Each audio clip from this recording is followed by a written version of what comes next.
उन्होंने जाकर उसे देखा और बोले, ए, तुम हमारे साथ चलो, हमारे सिकंदर ने बुलाया है। शायद आपको पता हो कि आज भी अफगानिस्तान में कई लोगों का नाम इस्कंदर या सिकंदर रखा जाता है। इसका असली शब्द या मूल शब्द है स्कंद। स्कंद शिव के पुत्र हैं, जिन्हें हम तमिलनाडु में मुरुगा कहते हैं। Because Skanda was such a great warrior. स्कंद एक महान योद्धा थे, तो ये शब्द मशहूर हो गया। जो भी अच्छा योद्धा होता वो स्कंद या इस्कंदर बन जाता। स्कंदर, इस्कंदर, सिकंदर, इस शब्द में बदलाव आते गए। तो वो उनसे बोले, योगी चलो। योगी ने हंसकर कहा, मैं कहीं नहीं जाऊंगा, मैं यहीं रहूंगा। फिर उन्होंने तलवारें निकाल ली। वो हिंसा करने वाले लोग थे। वो सिर काटने से पहले सोचते नहीं थे। उनके लिए ये कोई बड़ी बात नहीं थी। एक दिन में सैकड़ों सिर काटकर भी उन्हें पछतावा नहीं होता था। तो बहुत आक्रामक लोग। उन्होंने तलवार निकालकर कहा, या तो तुम चलो या हम तुम्हारा सिर काट देंगे। योगी ने कहा, देखिए, मैं यहाँ इस तरह इसलिए बैठा हूँ क्योंकि जो भी मुझे करना था वो हो चुका है। आपको मेरा सिर चाहिए तो ले लीजिए, पर आपको मेरा ज्ञान या मेरी बुद्धिमत्ता नहीं मिलेगी। आपको मेरा सिर चाहिए तो ले लीजिए। फिर उन्होंने एक दूसरे को देखा। उन्होंने They had never seen a man who not terrorized by the swords that they pull out. उन्होंने ऐसा इंसान कभी नहीं देखा था जो उनकी तलवारों से न डरा हो, क्योंकि वो सिर्फ डरा नहीं रहे थे, वो सिर काट भी सकते थे।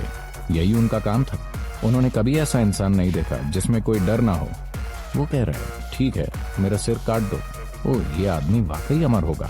अगर कोई कहता है, ठीक है, मेरा सिर काट दो, तो वो अमर ही होगा। फिर उन्होंने उसे मनाने की कोशिश की, कृपया हमारे साथ चलिए। योगी ने कहा, नहीं, अगर उन्हें मिलना है तो वो आए। वो अमरता के बारे में जानना चाहते हैं तो वो आए।